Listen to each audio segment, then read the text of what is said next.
குளச்சலில் கடல் அலையில் சிக்கி மாயமான மாணவன் பிணமாக மீட்பு. கன்னியாகுமரி மாவட்டம் குளச்சல் அருகேயுள்ள மரமடி பகுதியைச் சேர்ந்தவர் ரியோபின் ரிட்ஜோ, வயது 14. இவர் குளச்சலில் ஒரு தனியார் பள்ளியில் 9ஆம் வகுப்பு படித்து வருகிறார்.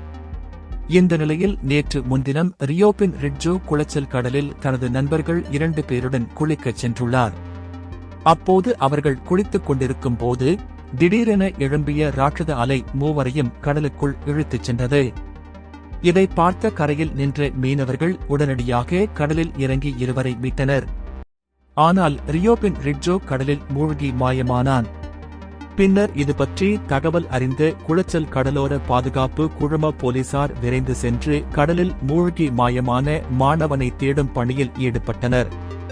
இந்த நிலையில் நேற்று 2வது நாளாக வாணியக்குடியைச் சேர்ந்த மீனவர்கள் 8 பேர் வள்ளத்தில் சென்று கடலில் தேடும் பணியில் ஈடுபட்டனர்.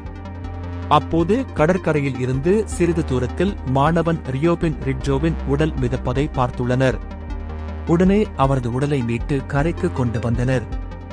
அப்போது கடற்கரையோரத்தில் நின்ற பெற்றோர் மாணவனின் உடலை பார்த்து கதறி அழுதனர். இதையடுத்து குளச்சல் போலீசார் மாணவனின் உடலை கைப்பற்றி பிரேத பரிசோதனைக்காக ஆசாரிப்பள்ளம் அரசு மருத்துவமனைக்கு அனுப்பி வைத்தனர்.